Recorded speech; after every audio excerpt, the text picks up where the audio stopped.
কষ্ট হয়েছে।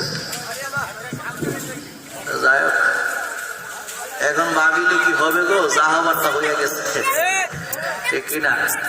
আমার ভাই চলে আসছে, আমাদের সামনে মূল্যবান বয়ান রাখবেন। আমার জন্য দোয়া করবেন, আল্লাহ বিপদ আপদ বলা মুসিবত থেকে যেন বাঁচায় রাখে।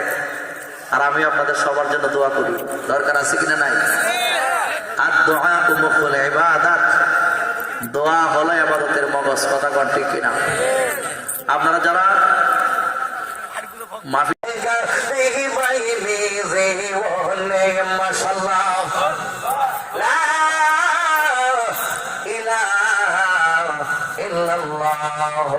আল্লাহ নিজেরাই যাইতে সহ